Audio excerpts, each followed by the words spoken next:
Thank you. Thank you. I'll just pull up the whiteboard. Thank you. Right. Good evening. Good evening. Good Friday evening. My name is CJ, and I'm a role model with Enable. What I do normally is I help sales teams, sales people for industrial companies, not the insurance agents, unfortunately, not the real estate, not retail. The industrial companies, sales teams to generate better sales performance as a team, and a lot of times we also manage a lot of complex relationships with their customers. So tonight we're going to talk about strategic relationships in leadership. So there are a few things that we're looking at, and of course the first thing is we're looking at relationship, and I just have to remind myself to write clearly because Sanjay has cataract, and I want to make sure that and we are and we need to show respect to the elderly, So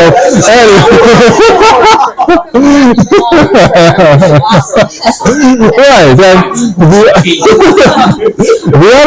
the other part is, since we are talking about relationship in the leadership context, so there is also the leadership element.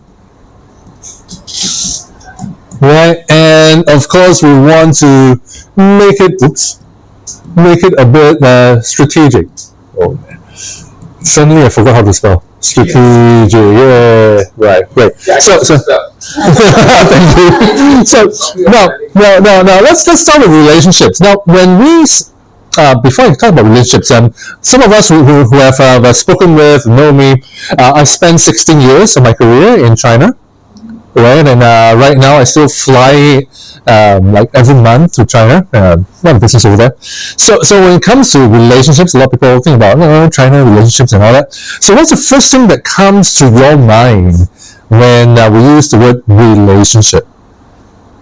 Boy-girl relationship. Boy-girl relationship. Thank you very much. How many of that do you have?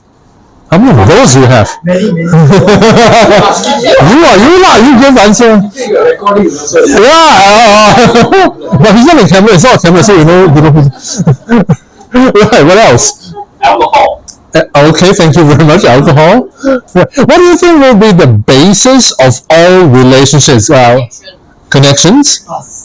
Trust, right. So if you're looking relationships at the basis of any kind of relationship, boy-girl, boss and subordinate, parent-child, whatever, within colleagues, customers relationship, if it boils down to everything, it's about trust. Now, and some of us are very smart. We either attended a lot of training programs from Enable, or we read a lot of books. So there is this thing called a trust equation, right? So there is a trustworthiness, or whatever we call it, and the equation is about how credible. I'm not going to write everything for the sake of not harming some of our eyes. So I'm going to abbreviate. So let's say it's about credibility, and some of us will have seen the equation. Credibility, it's about two things. One is, are you telling the truth? The other thing is, do you know what you are talking about? Right? So are you credible in what you are saying? So it's in your words. The next thing in trust is what we call about reliability. So it's in your deeds. Can you deliver whatever you promise you will do? Right? So that's what you say and what you do. The third one is about intimacy, not the boy-girl kind of intimacy that some of us are saying. It's about how frequent do you have open communication with whoever you want to communicate with. And of course, divided by, anybody knows the answer? Right. So divided by self-interest or self-focus or self-centeredness. So what it means is that anything, if you still remember your primary school maths, everything that is below the dividing line, right? The bigger the number below, the smaller the overall number, right? So that's what we are looking at. So when it comes to self-interest, the bigger your self-interest, the lower the trust the other person will have on you. You can be very credible, you can be very reliable, you have a lot of open communication, frequent communication with the other person, but if everything is just focused on you, then the other person tend not to trust you that much. Now, some trainers, some people try to put this as a number. So it's like, credibility from 1 to 10, what's the score, and then reliability, what's the score, and then self-interest from 1 to 10, and so on, and you try to work out a number. And I don't try to advocate that, for a simple reason. If you really, really want to have a huge trust score, if you put numbers in there, what that means, again, going back to primary school maths, the number for self-interest, the closer it is to 0, the bigger will be any number you put on top, right? And it doesn't look like everything is in balance. That's one part. The other thing is also that it is not realistic, nor is it helpful to anyone to have near 0 self-interest. You have to take care of yourself. And since we're talking, I do a lot with sales people. If your self-interest is close to 0, that means you are selling things for free, right? And a company will kill you, right? So you can't do that. It's a balance between what you have for your own interests and what you have interest for the other interests, right? So if we are looking at the other interests, then who are the others? So the others, when going into leadership, there are kind of 3 categories. So I'm going to go on the first one first, and I will go to the number 2 and number 3. So the first one, we in a way, we can say you lead your team. I mean, there are people who say a team is not a department, it's not your own people. We will just make the simple assumption that your team equals to your team members, your subordinates, and whoever reports to you, right? And part of what you want to do is to try to make them work as much as possible for as little pay as possible. I want as much as possible and get them committed to you and get them engaged in whatever you do. So you want to motivate them. So and in terms of motivation, there are various models. So what I like about this particular one is another equation. So I'm going to actually fail maths in my secondary school, but why am I doing a lot of equations here? So you can say that motivation, you want to motivate people. The different theories, I'm not going to Maslow's and all that. This is more closer to expectations theory. So again, it's going to be a dividing line. Part of it is, this is a multiply sign, so times. Part of it is, what is the expected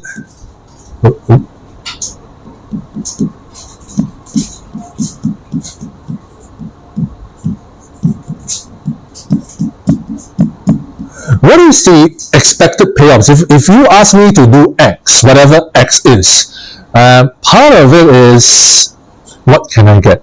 Or how much are you going to pay me? Or maybe not material payouts, can be what they call intrinsic motivators. Can be, will I get recognition? Will I have a sense of achievement? Will I learn something? So all of these, internal, external, materialistic, or non-material, these are all expected payouts. Now, the thing is, there's something else in this equation. If let's say I ask you to do something, and if you can do it well, I give you $1 million US. Will you do it? I promise it will be legal. Ex-police officer. I promise it will be legal. Actually, I don't know whether it's legal, but anyway, just assuming it's legal. Right. So if I ask you to what is the tallest building in Singapore? Lost Count. Gokul Tower. Okay, cool. So if I ask you to go to Gokul Tower, go to the top floor and jump down, and if you don't die, I give you $1 million. Would you do it? Sure. We just don't pay the medical bills. I mean, do you still need medical bills after jumping down from Gokul Tower top floor? Yeah. Depends lah. I mean, we'll come to when we deal with salespeople. Sometimes they are very creative. But anyways, back to the point. There is a thing called what are your chances of No lah, success lah. Right. So it's about when you assign a certain task, do you think you can do it or not? If I don't think I can do it, and that's why it's a multiplication sign. So if my chances are near to zero, it's like I got no hope, and then as a result, I'm not motivated at all. Right? So that's how we look at things. Now, back to the metaphor of jumping down from Google Tower. Some salespeople are very smart. What they will do is they'll say yes, and they will survive. And how they do it is they'll get a parachute. It's called base jumping. Right, so they spend about 100K on the parachute and maybe some mattress, not mattress, the air mattress below. Make sure that they don't die, and they net the 900K. So it really depends on how you view what are chances of success. Now again, there's a dividing line. So it's divided by the amount of effort. So if I want to do something, does it require me to spend in a lot of effort, or is it something that is easily done? Right, the easier it is for me, the more that I'll want it to do. So sometimes in a lot of companies, we tend to feel that training is kind of motivating, not because people like to learn, but because, well, partly yes, but because you learn something, you have a skill, you are able to deal with more challenges, your chances of success go up, your amount of effort may go down, right? And as a result, if everything else remains the same, you may feel motivated as a result. Now, also in your team members, we have a lot of young people here tonight, right? Yes, yeah. Thank you. Right, so with the younger generation, if we're talking about millennials and all that, there is this thing that we sometimes need to redefine is, what is success? Because to you, if you're a manager, success to you means one thing. Success to your company means one thing. Success to that individual, especially for you millennials, may mean totally different things, right? So it's a matter of is your success equal to my idea of success, and is there a way that we can gain alignment one way or the other, right? So it's some conversation that we need to have. The other part of that leadership, the people that you may want to lead, guess who else? So these are the team, these are the people that kind of report to you, formally or informally. Who else do you think you can lead or will lead at work? Two groups of people. Myself. Okay, three. Can okay lah.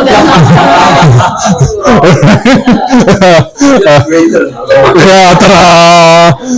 Right, just to make it easier. So you have your peers, and one more. Exactly, your boss. All of these are stakeholders. Right, so yourself, your team, your peers, your boss, all are stakeholders. So some people may say, how do you mean by leading your boss? Well, how to make your boss listen to you?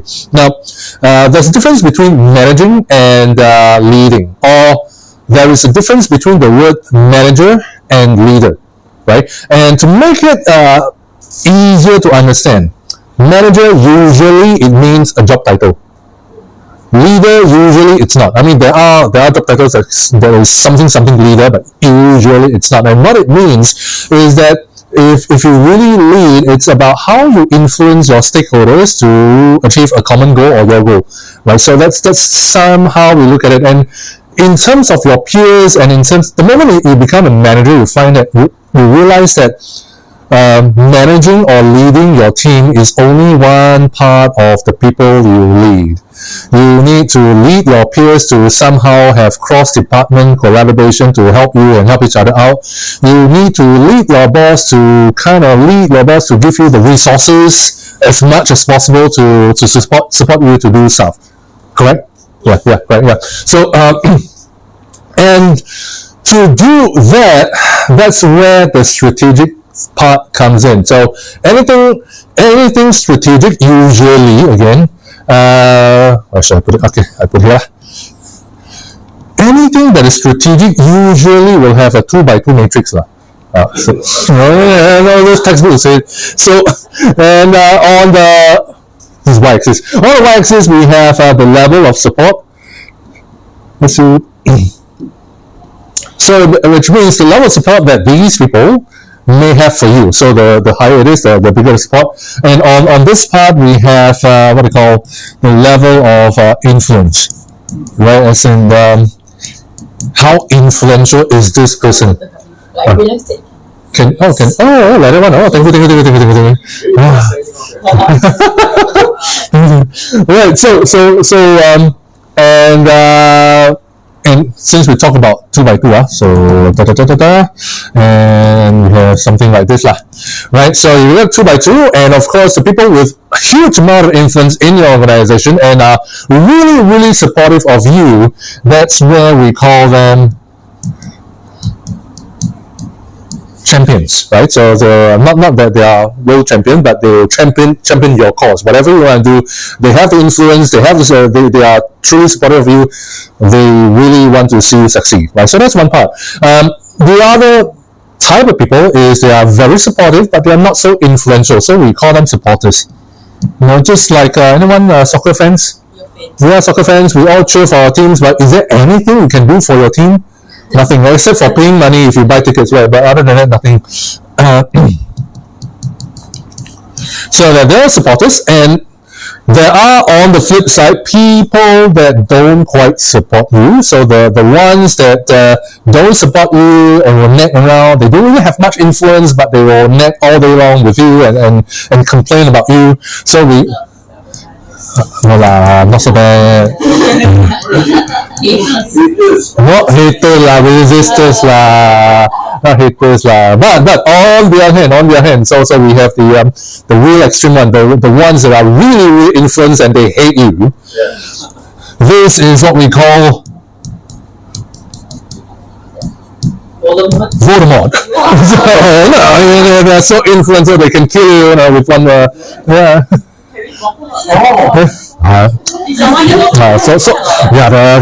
why we know ages of different people, right? So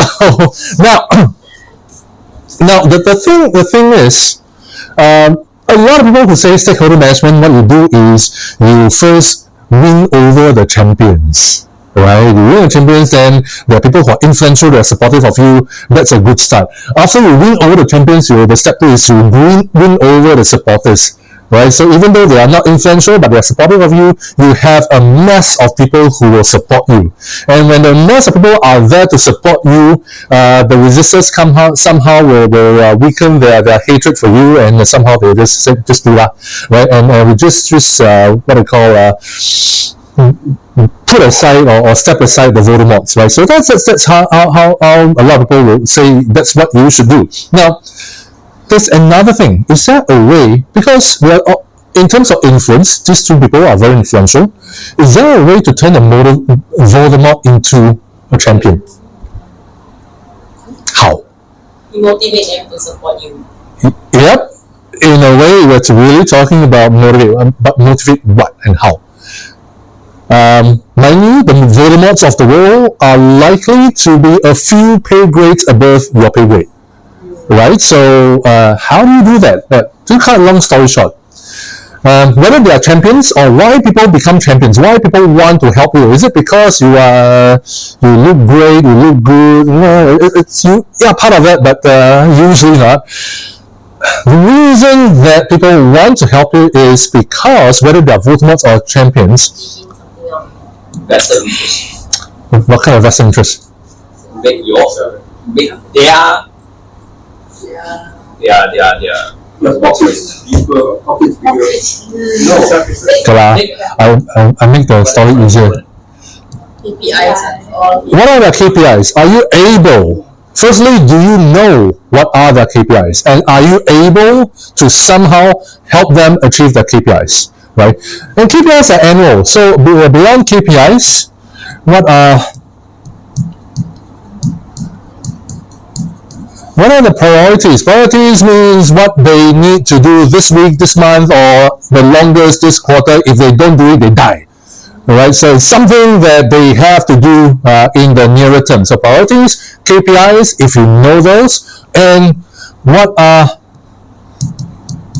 In sales, we love pain. We love other people's pain. No pain, no business. So pains is what are the negative consequences if the first two are not met? Right. So the bigger the consequence, the negative consequences, the bigger the pain. And if you are able to alleviate their pain, they will be supportive with you. Right? So this in a way, we talk about all this strategic. Now, coming back to the word strategic, who do you think, and this has nothing to do with business, this is everything to do with history, if you are, if you like history, who do you think is the first person ever to mention the word strategic with human relationships? My mom. Earlier than your mom. Earlier than your mom. Thank you. Well, but good to have a mom like that. I wish my mom was that. No.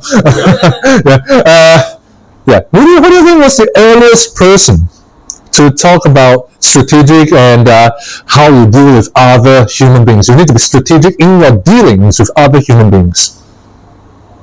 Is it the movement times or? 500 years ago.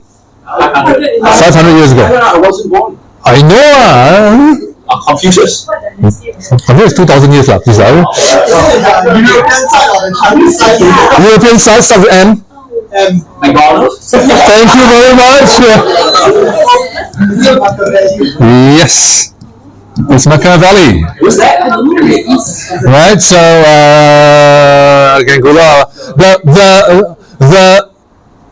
the famous quote from Machiavelli is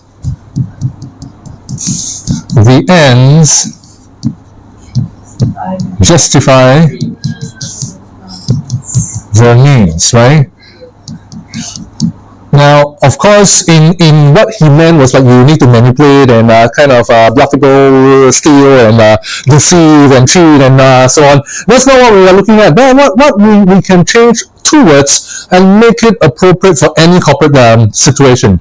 Instead of the ends justify the means, corporate we always like one word. Instead of end, we like the outcomes justify the. Thank you. Processes. Well, it's a matter of what is the outcomes you want at the end of the day. A lot of times when we lead people to do something, what is the goal? What is in for me? What is in for them? How will they somehow be motivated to help us? How do I balance between my interests and their interests and make sure that they also can get part of their, satisfy their KPIs, priorities, and alleviate their pains. And hopefully from there, we're able to lead them to create better goals for us. Right? And that's all I have. Questions?